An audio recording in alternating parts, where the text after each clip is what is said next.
तो कृष्णदास बिहारी जी बोले, तुम्हारे पतिदेव के गुरुजी वैष्णव नहीं है? बोले वैष्णव तो नहीं है, वो तो ये सब क्रियाकलाप करवाते हैं। बोले रुको हम देखते हैं उनको जाके। और यहाँ बिहारी जी अपना कमंडल लेकर के और पहुंच गए। आमेर से थोड़ी दूरी पर ही तारानाथ की आश्रम था।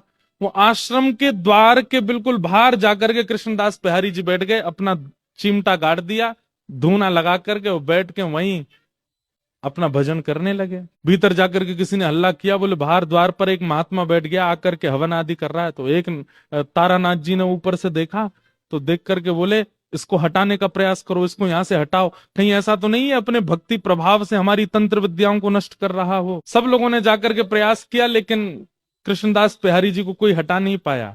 तब तारानाथ ने सोचा इनको तो मैं हटाऊंगा। तो उसने क्या किया, अपनी तंत्र विद्या से शेर का रूप धारण किया। और शेर का रूप धारण, उसको लगा ये डर के मारे भाग जाएंगे। शेर बन करके जैसे ही आया कृष्णदास बिहारी जी के पास, दहाड़ने लगा सामने खड़ा होकर के। कृष्णदास बिहारी जी बोले, हो तो तुम गधे और बन के शेर आए हो। कमंडल से जल हाथ में लिया और भजन के प्रताप से उस पर डाल दिया। बोले जो तुम्हारा स्वभाव है तुम वैसे बन जाओ। और वो शेर से गधा ही बन गए।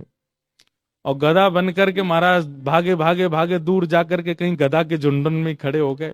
पृथ्वीराज राजा का नित्य का नियम था कि वो रोज अपने गुरुजी को प्रणाम करने जाते थे। आज जैसे ही गाजे बाजे दल बल के साथ में गुरुदेव को प्रणाम करने के लिए आए, तभी पृथ्वीराज राजा ने देखा कि गुरुदेव के आश्रम के द्वार पर कोई महात्मा बैठा है और मंदिर के जितने और संत थे वे सबरे हाथ जोड़ करके रो रहे हैं सामने बैठ के। पृथ्वीराज अपने घोड़े से उतरे, बोले कि क्या हुआ और ये महात्मा कौन है, गुरुजी कहाँ हैं? बोले हमारे गुरुजी शेर बन के आए थे इनको डराने के लिए, पर इन्होंने कुछ कर दिया, गुरुजी मिल नहीं रहे, पता नहीं कहाँ चले गए। पृथ्वीराज रोने लगा, गुरु के प्रति बड़ी निष्ठा थी उनकी। बोले भगवान मेरे गुरुदेव कहाँ है?